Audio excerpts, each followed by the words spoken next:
संपूर्ण मराठवाड्यात आज शिवसेनेच्या वतीनं एसटीची भाड्याची दरवाढ जी झालेली आहे त्याच्याविषयी चक्काजाम आंदोलन पुकारलेलं आहे. तब्बल 15% भाडेवाढ एसटीने केलेली आहे. दुर्दैव एसटी विभाग सांभाळणारे मंत्री त्यांनी मंत्री झाल्या चमकोगिरी केली. बस स्टँडवर जा, बसमध्ये फिर, 2 दिवसापूर्वी त्यांनाच ही भाडेवाढीचं माहिती नव्हती असं त्यांनी स्वतःच बोलल्याचं मी ऐकलं. आणि मग या सरकारमध्ये निर्णय कोण घेतो? निर्णय घेत असताना ते सर्वसामान्यांच्या हिताचे आहे का नाही आहे?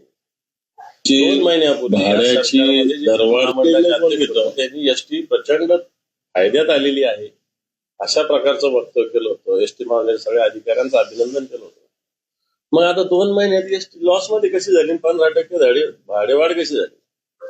हा माझा प्रश्न आहे. एकीकडे एसटी मध्ये 1310 बसेस देण्याचं जे टेंडर निघालं, भ्रष्टाचार पूर्ण जवळपास 2800 कोटी रुपयाचा भ्रष्टाचार याच्यामध्ये.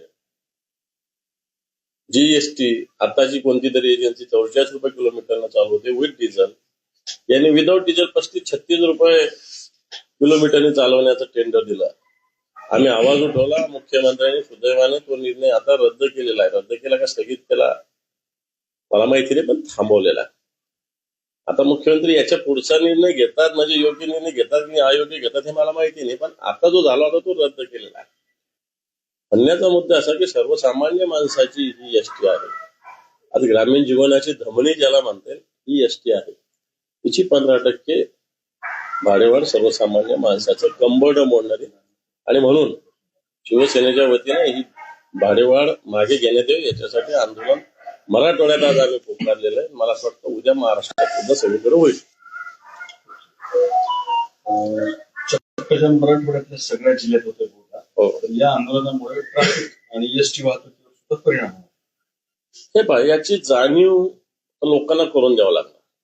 आम्ही लोकशाही मार्गाने आंदोलन करतोय. आम्ही कुठे रस्त्यावर उतरत नाही. आम्ही एसटीच्या बस स्टँडच्या गेटवर आंदोलन करतोय. रस्त्यावरच्या वाहतुकीला कुठे आम्ही अडथळा करणार आणि हा पहिला टप्पा आहे आमचा. जर मला असं वाटतं ही मान्य नाही झाली मागणी तर रस्त्यावर सुद्धा उतरावं लागेल. त्याला आम्ही काही करू शकत नाही.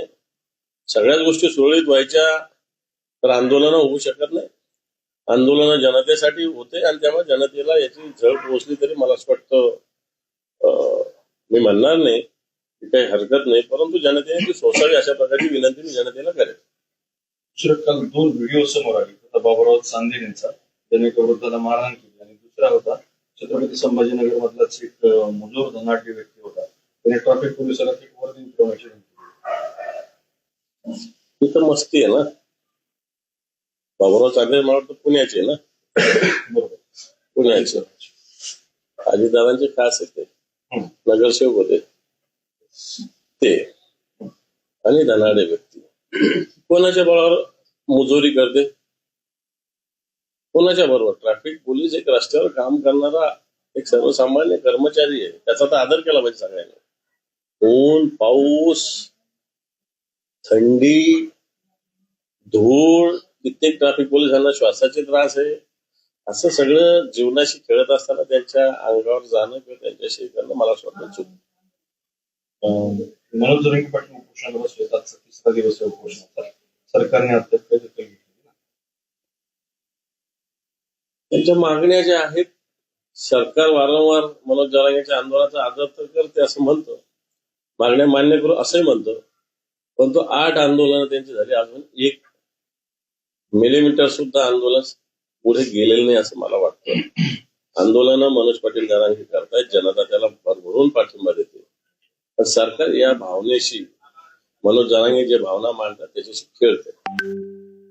10 कोटींच्या इंटरसेप्टर व्हेकलवर जे काही रडार बसवले जातात परिवहन विभागाच्या कार्यालयावर, किंमत 10 कोटी रुपये आहे. मात्र 22 कोटी रुपये खर्च करून ते विकत घेतले. म्हणजे परिवहनाच्या गाड्यांवरती काही रडार बसवले जातात, कॅमेरे बसवले जातात, जास्त पैसे देऊन खरेदी केले. सरकार धंदा करणाऱ्या लोकांचं झालेलं आहे. मंत्र्याच्या हातात काही राहिलेलं नाही. एजन्सीज येतात, उद्योगपती येतात, सरकारच्या एखाद्या माणसाला पटवतात आणि अशा प्रकारचे काम मंजूर करून घेतात. आता जो कोणी रडारवाला असेल त्याची कुठे रडारची कंपनी नसेल, फॅक्टरी नसेल, उत्पादन नसेल, कुठून तरी आणणार, कुठून तरी बसवणार. 10 कोटीचे 20-22 कोटीला घेणार, याचा अर्थ 2-5 कोटी तो कमवणार, 5-7 कोटी तो वाटणार. हे आताच्या सरकारचा व्यवसाय झालेला आहे. गुलाबराव पाटलांनी एक दावा केला की एकनाथ शिंदे उपमुख्यमंत्री पद घेण्यास तयार नव्हते, पण त्या सगळ्यांनी त्यांना समजून आणि ते तर सगळ्यांसमोरच आहे ना. त्यांना मुख्यमंत्री व्हायचं होतं, नाही होऊ शकले, रुसले, त्यांच्या लोकांनी त्यांना पटवलं आणि ते पण उपमुख्यमंत्री झाले. हे सगळ्या जगासमोरचं सत्य आहे. आणि आता पदावर आहेत एवढंच त्या. पुढे असं म्हणले एकनाथ शिंदे की मी सत्तेच्या खुर्चीला चिटकून राहिलो नाही. सत्तेसाठी गद्दारी केलेली आहे, जगाने पाहिलं, महाराष्ट्राने पाहिलं. आणि या सत्तेला चिकटून राहिलं नाही असं म्हणणं चुकीचं आहे. मग पहिल्याच दिवशी म्हणायला पाहिजे होतं की भारतीय जनता पार्टी जो मुख्य होते, जसं अजितदादा म्हटले तसं म्हणायला पाहिजे होतं.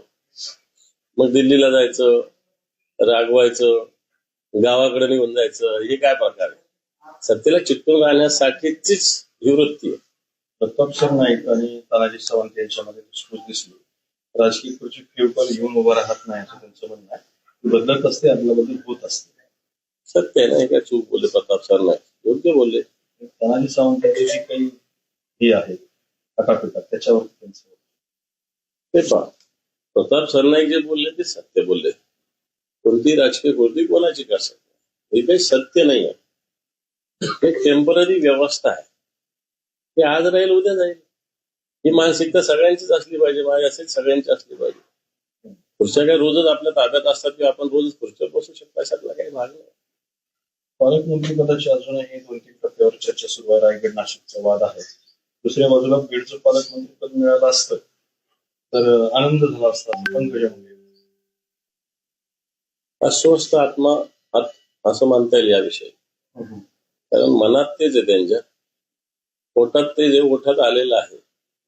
पंकजाताई नाही व्हायचं, धनंजय मुंडे नाही व्हायचं. आणि आता दोघे झाले नाही जनतेच्या विरोधामुळे. त्याच्यामुळं मला असं वाटत नाही पंकजाताई तर होतील तर बिलकुल वाटणार नाही. कारण अजितदादांनी ज्या आधी घेतलं त्या आधी पंकजाताई होणार नाही, ते राष्ट्रवादीच्या वाट्याला गेलेलं दिसतंय. महेंद्र देशमुख प्रकरणातले जे सिव्हिल सर्जन होते डॉक्टर अशोक फरा त्यांच्यावरही संशयाची सुई निर्माण झालेली आहे. धनंजय मुंडे आणि कराडामुळे त्यांना बीडला बदली झाल्याची माहिती समोर आली. आणि संतोष देशमुख शवविच्छेदन अहवाल योग्य दिला का असा सवाल अंजली दमाने उपस्थित केला. ते तपासलं पाहिजे. योग्य मुद्दा अंजली दमाने यांनी उपस्थित केलेला आहे. फक्त या सगळ्या गोष्टी सुस्पष्ट आहे. मारहाण, सगळ्या आरोपीने वापरलेलं साहित्य सगळं जप्त झालेलं आहे. पण त्या म्हणतात त्या मुद्द्याची सत्यता तपासली पाहिजे. निवडणूक आयोगाविरोधात शरद पवार गटाच्या वतीनं आंदोलन झालं. वी सपोर्ट मरकटवाडी नावाने. वी सपोर्ट मार्कडवाडी बरोबर आहे. मार्कडवाडीच्या जनतेनं बॅलेटवर नमुना, काय सरकारची मदत नाही मागितली त्यांनी, पण तेच थांबवलं सरकारने. तेच मतदान त्यांनी थांबवलं. होऊ द्यायचं ना जरा नमुना समोर येऊ द्यायचा. पण सरकारला खऱ्या अर्थानं सत्य बाहेर येईल याची भीती वाटते आणि म्हणून आंदोलन योग्य आहे. मनोज जरांगेंवरती बोलताना प्रसाद लाड यांची जीभ घसरली. ते म्हणतात की हे नौटंकीचं हत्या आहे.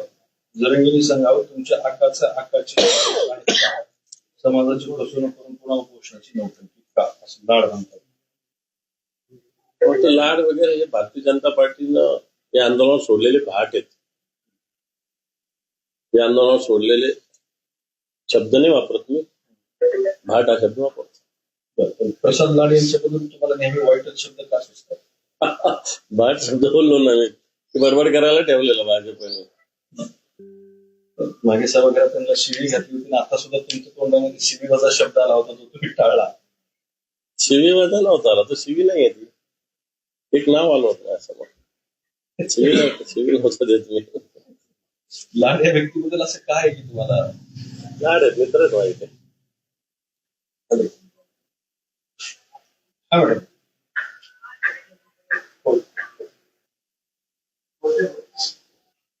त्याचा दुसरा प्रश्न आहे. सुनील तटकरेंनी व्हिडिओ बाहेर काढले तर त्यांना महाराष्ट्रात मुश्किल होईल. राष्ट्रवादीच्या सूरज चव्हाणांनी उत्तर देताना महेंद्र दळवीचं वक्तव्य आहे की सुनील तटकरेंची व्हिडिओ बाहेर काढली त्यांना महाराष्ट्रात फिरणं मुश्किल. फक्त हे आता सत्ताधारी पक्षातलेच लोक एकमेकाची आडवा आणि एकमेकाची जिरवा करतात. महाराष्ट्राने आता हा यांचा तमाशा बघायचा एवढंच मी म्हणतो. नाही, ही भूमिका बरोबर आहे. जिथल्या कार्यकर्त्याची भूमिका सोबळावर लढायची त्याला सोबळावर लढू द्यावं. जिथल्या कार्यकर्त्याची आघाडी म्हणून लढायची इच्छा त्याला आघाडी म्हणून लढू द्यावं, अशी आमची सगळ्या शिवसैनिकांची भावना आहे. त्या युनिटवरती सोडावं, जिल्ह्याचे असेल तालुक्याचे असेल त्या युनिटवरती सोडून द्यावं. कारण ही लहान लहान निवडणुकीत उमेदवार मोठ्या संख्येने असतात, जागा वाटपात 2-2 महिने जातात, प्रचाराला 4 दिवस उरतात. त्याच्यामुळं अशा भूमिका घ्याव्या लागतात. आता राऊत साहेब बोलले मुंबई पुरतं, मुंबई सोडून नसेल तर माझं त्याच्या पुढचं जाऊन म्हणणं आहे की मुंबई सोडूनही स्थानिक युनिटला हे अधिकार बहाल केले पाहिजे, प्रदान केले पाहिजे. आपल्या राज्याचे सन्माननीय उपमुख्यमंत्री आदरणीय अजितदादा हे दिल्ली विधानसभेचा प्रचार करण्यासाठी कोणत्या पक्षाचा करतात? भाजपचंच करते. आता हे भाजपने ठेवलेले लोक आहेत सगळे. जसे आता मी प्रसाद लाड विषयी बोललो, स्वतःच हे करण्यासाठी इकडे तिकडे फिरवतात यांना.